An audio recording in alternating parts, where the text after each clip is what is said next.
दोस्तों मैंने काफ़ी दिनों से वीडियो नहीं डाला है बिकॉज़ एक तो सिचुएशन बाहर जाने का हो नहीं रहा है क्योंकि कोविड का टाइम चल रहा है। तो मैंने सोचा क्यों ना मैं आपको मंडे टू फ्राइडे एक स्टोरी सुनाया करूँ, क्योंकि मुझे भी डॉक्यूमेंट्रीज पढ़ने का बड़ा शौक़ है। तो मैंने सोचा क्यों ना कि आपको एक पर डे स्टोरी एक सुनाया करूँ, बाकी सैटरडे और संडे को बाहर का ब्लॉग शूट करके मैं वीडियो अपलोड कर दूँ। तो ऐसा मैंने सोचा है। तो आज की जो कहानी है वो है ब्राज़ील की। एक्चुअली ब्राज़ील में उस वक्त युद्ध चल रहा था, तो युद्ध की सिचुएशन थी, तो बाहर जाना किसी का हो नहीं रहा था। इस वक्त यूक्रेन में जैसे युद्ध चल रहा है, यूक्रेन और रसिया में, तो ऐसे उस वक्त युद्ध चल रहा था, तो सिचुएशन बाहर की थी नहीं जाने की। तो खाने का जितना था प्रबंध, घर में जो लोग थे उन्होंने अपना कर रखा था इकट्ठा, जितना भी लिया हुआ था। और वहाँ पे एक अनाथ आश्रम में बच्चे थे, तो अनाथ आश्रम के बच्चों का तो फिर भी खाना पीना हो रहा था क्योंकि उनके पास तो स्टॉक होता है। तो अनाथ आश्रम के पास एक घर था, वहाँ पे एक छोटा बच्चा वो भूखा था और काफ़ी भूखा था, मतलब 2-3 दिन हो गए थे उसको खाना नहीं खाया था उसने। तो उसके सामने एक घर था, तो वहाँ पे एक लड़की खाना खा रही थी कुछ, तो खाना खा रही थी, तो उस लड़की ने उसकी तरफ देखा।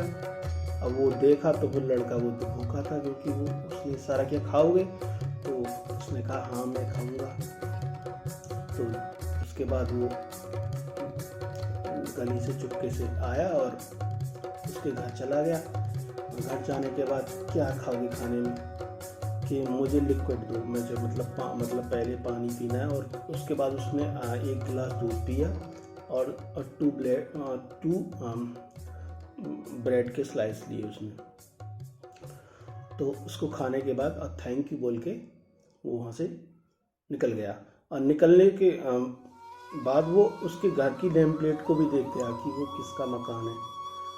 तो धीरे धीरे सिचुएशन नॉर्मल हो गई, क्योंकि काफ़ी वक्त बीत गया।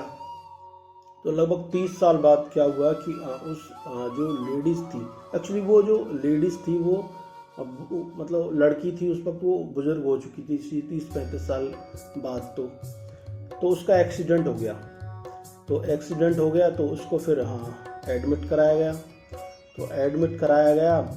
तो 2-3 दिन से तो वो होश में ही नहीं थी, नॉर्मल ही नहीं हुई थी। तो उसका चलता रहा ट्रीटमेंट। उसके बाद 4-5 दिन में वो होश में आई, और होश में आने के बाद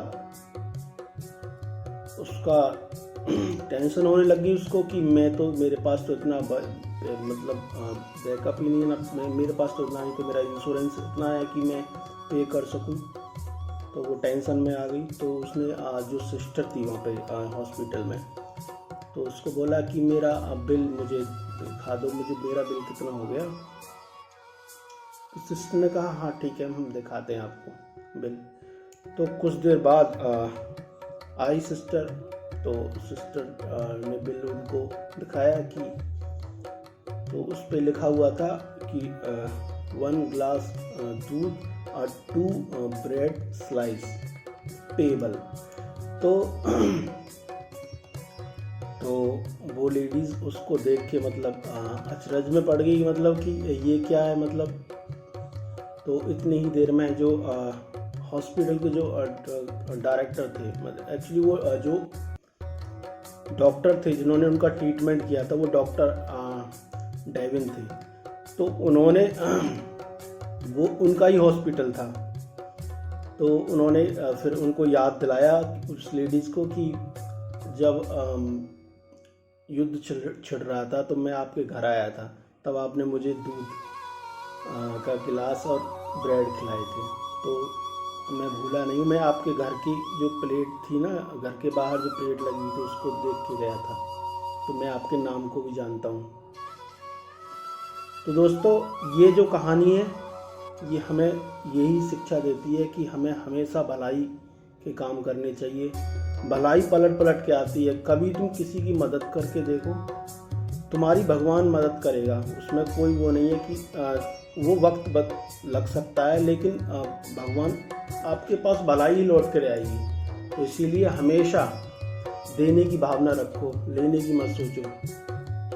ऊपर वाला दिल खोल के देता है। तो आज की कहानी हुई यहीं पे समाप्त। मिलते हैं आपको एक नई कहानी के साथ। पर डे आपको एक नई कहानी मिलेगी। जो दोस्त इस चैनल पे नए आए हैं वो चैनल को सब्सक्राइब कर लें और ज़्यादा से ज़्यादा इस लिंक को शेयर करें वीडियो को, और अपनी फेसबुक, इंस्टा सब पे लगाएं, इसको वायरल कर दें। बस राम राम सीताराम।